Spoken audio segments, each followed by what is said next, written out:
I ran into this last week. Here's what fixed it for me. If you're looking to activate notifications on your Revolut app, follow these simple steps.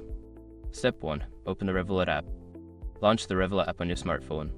Make sure you're logged into your account to access all features. Step 2. Go to Settings. Once you're in the app, tap on the profile icon located in the top left corner to access the Settings menu. Step 3. Select Notifications.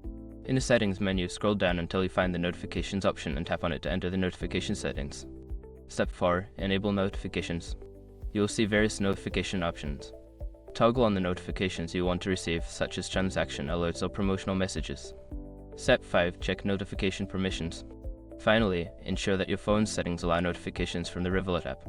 Go to your phone's settings, find the app, and enable notifications if they are turned off. Sometimes, users forget to enable notifications in their phone settings, which can lead to missing important alerts.